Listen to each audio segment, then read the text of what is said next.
Welcome back. Here's the Kovacs report. It's time for some Marvel Knights.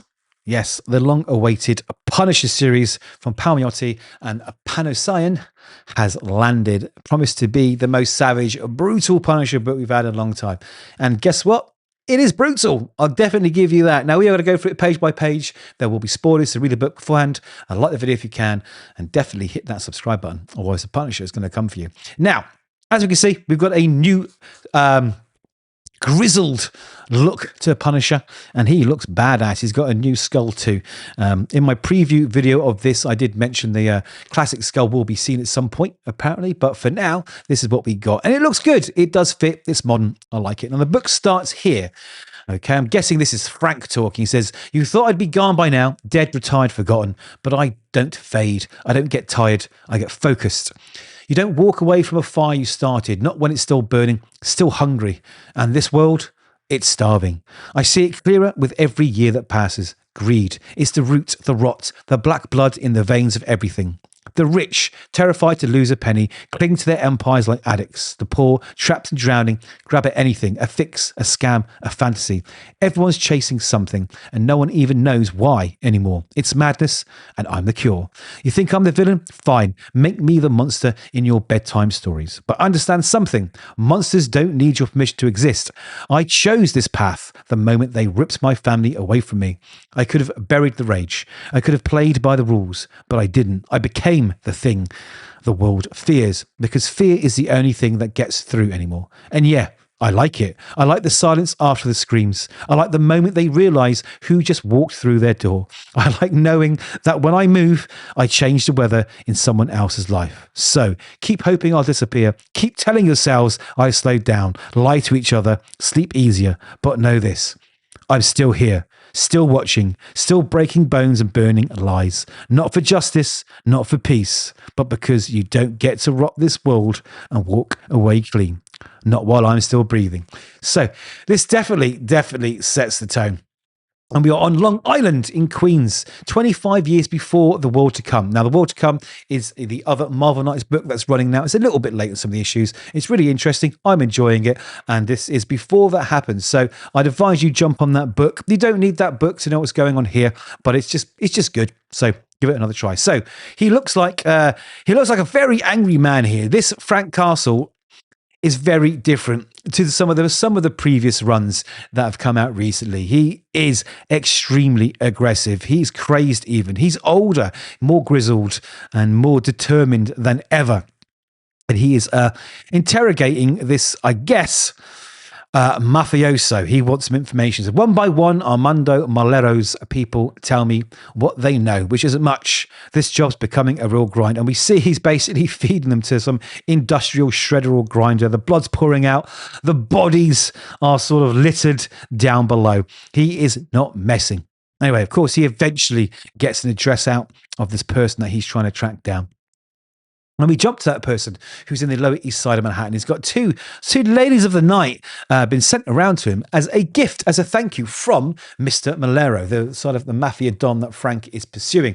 So he's getting paid for a job well done with a night out with these ladies. But he's not so sure. He doesn't trust anybody. So he contacts the boss and says, "Hey, is this real?" And he's like, "Yes, I sent you a gift. Enjoy." But the problem is, it's not a gift. No. But before we get to that, we go back to the mafioso, Mr. Malero, and he's with his sort of ball breaker here, his sort of right-hand hitman here, and they are rushing out. They need to get on a plane and go somewhere. Where they're going, we don't know yet. So he also mentions that he needs to erase this Punisher from existence. And he says he's got the right guy to do it. Now we jump back to Juan here, who's being rewarded with these two ladies. There's a little sort of Calaveras skulled envelope, which obviously containing drugs, and that's exactly what it is. And she blows it into his face. It's a double cross. They're not there to reward him. They're there to mess him up. And they give him this sort of command, which he follows because this drug is so powerful. I guess it opens you up to suggestion. And they tell him that when this alarm goes off, I want you to basically kill yourself.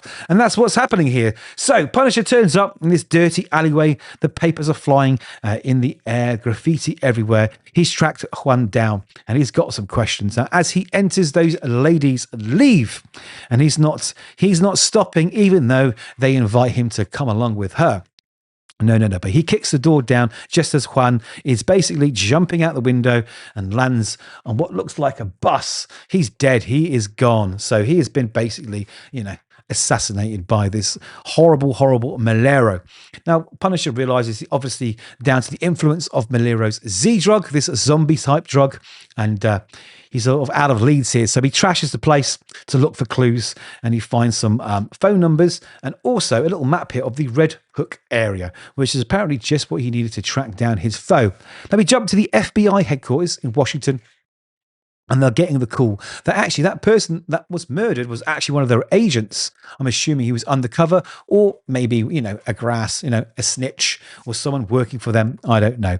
Now, she's a no-nonsense FBI boss, this lady here, right? She needs another agent to take his place because they want to take down Malero's expanding drug cartel. And like I say, she does not mess. So she sends them off packing, do their jobs, and calls Howard. And she's asking him if he has news of Juan, or rather, has he heard the news? He's like, yeah.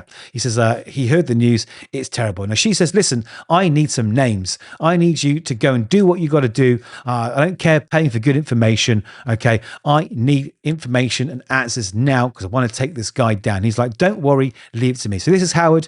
Looks like he's enjoying his life there by the swimming pool with his beautiful wife and his beautiful children. He jumped back to Red Hook. Back in Brooklyn, where the clues have led Frank Castle to his prey. And he sees a ship there, and there's a big, big drug deal, or rather some importation of illegal drugs going on. Does he creep up in the night, silent? No, no, no. He just shoots the hell out of it. He blows it up with some rocket launchers, and there's huge explosions. And while that's happening, he starts slitting throats. Now, this book is bloody. It's brutal. It's gruesome. It lives up to Palmiotti's sort of synopsis that this is going to be much more savage, and it really is. You're treated to lots on lots of visceral violence. You can see Frank taking down these goons, necks are getting sliced, heads are getting blown off, absolute no mercy whatsoever. But walking out from the chaos is El Zombie. Now, this is that right-hand man of Mr. or rather Don Malero, and they start fighting. And it is brutal. Again, you can see Frank taking care of a few more of the goons, blowing their jaws out, teeth flying everywhere, bits of bodies floating into the atmosphere, and those two go for it. They really, really go for it. But this El Zombo chap, he don't go down. No matter how much Frank punishes him, puts bullets into him, he keeps on going. And then some of these other goons turn up with some blow darts and put him in the neck and start messing with him. Okay, they're going to try and weaken him, which is not good. So he gets a grenade, the grenade gets pushed out of the way, explosions are had, more bullets go into El Zombo here, and Frank is just like, what is going on? Just as those darts take effects and he loses consciousness. And we jump to a very, very, very happy Don Malero. Right, he is smiling ear to ear. He's very, very pleased. And there's his wife behind him. And he's talking to the doctor, and he's saying, "Doctor," he says, "are they going to make it?" And he says, the wounds would normally be fatal, but I've stopped the internal bleeding best I can. So Frank and El Zombo are obviously both sort of out from the fight, and he's picked up their bodies and he's healing them. Why is he healing? Well, you're going to find out very, very soon. Even his wife doesn't understand why, because apparently Frank killed their son, and this is all part of revenge. So he says he has a plan for Frank that is a fate worse than death. Now, 21 days, we jump into the future, and Frank's head's spinning, and they are drugging him. They're trying to make him submissive. They're trying to reprogram him. They're trying to make him subservient to Malero. But this is Frank Castle you're talking about, right? El Zombo, he's all repaired and up and running, and he's sort of lingering in the background watching Frank here. No love is lost between the two of those.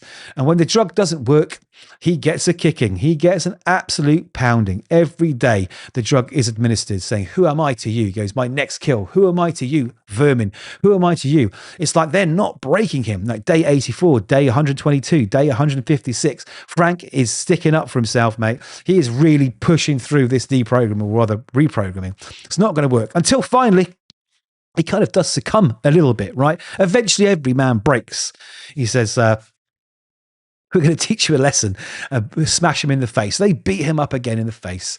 Okay, but I guess slowly but surely they are whittling him down, but not quite just yet. Now the big boss guy here, Malaria, he has got something he's got to go and do, and the wife is really upset and angry that they're keeping this Frank Castle, the murderer of their son, in their sort of secret little bunker. And while he's off, she decides to take matters in her own hands, grabs a gun, or rather a knuckle duster, and goes in, of course, in her lingerie to get her pound of flesh. So we jump back to a few days later for the home of that chap we met earlier, Howard, who was helping the FBI with some names, some leads to Don Malero. And they're having a beautiful dinner with his children and his beautiful wife. And they're laughing and joking, as a family does, in the evening time. And then we hear the horrific sound of glass shattering, blood spurting, and gunfire through the windows. And we see old Frankie boy with some kind of Gatling gun. And he's like, I am death, I am El Zombie. So he has been broken. He's been turned from a force for, I guess, his own justice to a terrible, terrible angel of vengeance for the mafia. So there we have it. Is it brutal like they promised? Yes. Is it bloody? It certainly is. Is it savage? Absolutely. It's fun. It is a whole boatload of fun. He looks intimidating. It's an interesting story. We've got classic mafia dons. We've got those imposing sort of Lobo-looking biker baddies. We've got everything that you expect from a Marvel Knights Punisher story. It's a load of good fun. Now let's talk about the art quickly, because it definitely suits. It's really good. It's visceral. You can feel everything going on. It's stylized slightly, but it adds to the flavor. It's all around quite a good package. And if you've been missing a sort of more brutal, bloodier Punisher, then this is for you. It's cool. Where it's going to go, I don't know. But I tell you what, it's my thumbs up for this week. It's a great book. I'm really enjoying it, and I'm gonna keep on it till the end. I'm assuming it's a mini-series, of course. And I'd like to see if it somehow ties into the world to come, maybe at some point. We don't know. But there we go. It's a definite recommend. So I'm going to leave you with my thoughts. You can let me know yours in the comments. Like the video if you can. Definitely hit subscribe. I really, really appreciate it. But until next time, read more comics and take care of yourselves.